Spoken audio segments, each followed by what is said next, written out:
Hey, welcome to the show. Look what I just got in. They are bookmarks. They're beautiful. There's 12 of them and they're all different. But that's not what makes them special.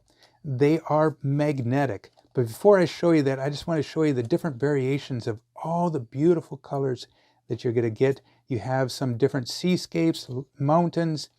Over on this side, you got a boat in the water. In the back side, it's about the same kind of picture. So let's take one of these and take a little bit closer look. They are, let me see there, they are about 2.5 inches long.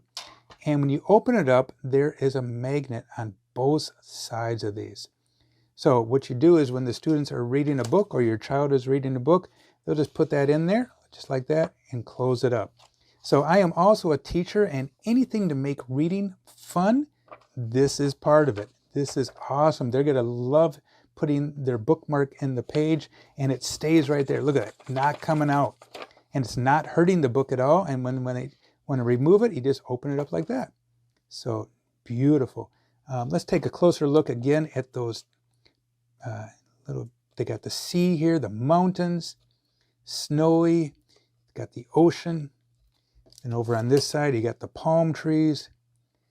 Just amazing. And I don't know if you can see this on my camera, but the quality and just the how the pictures pop out. Very beautiful. Hey, thanks a lot for watching the show. Check out these products. I think you're going to be happy. I'd sure appreciate it if you hit that likey button down below, and we'll talk to you later. Adios. Goodbye.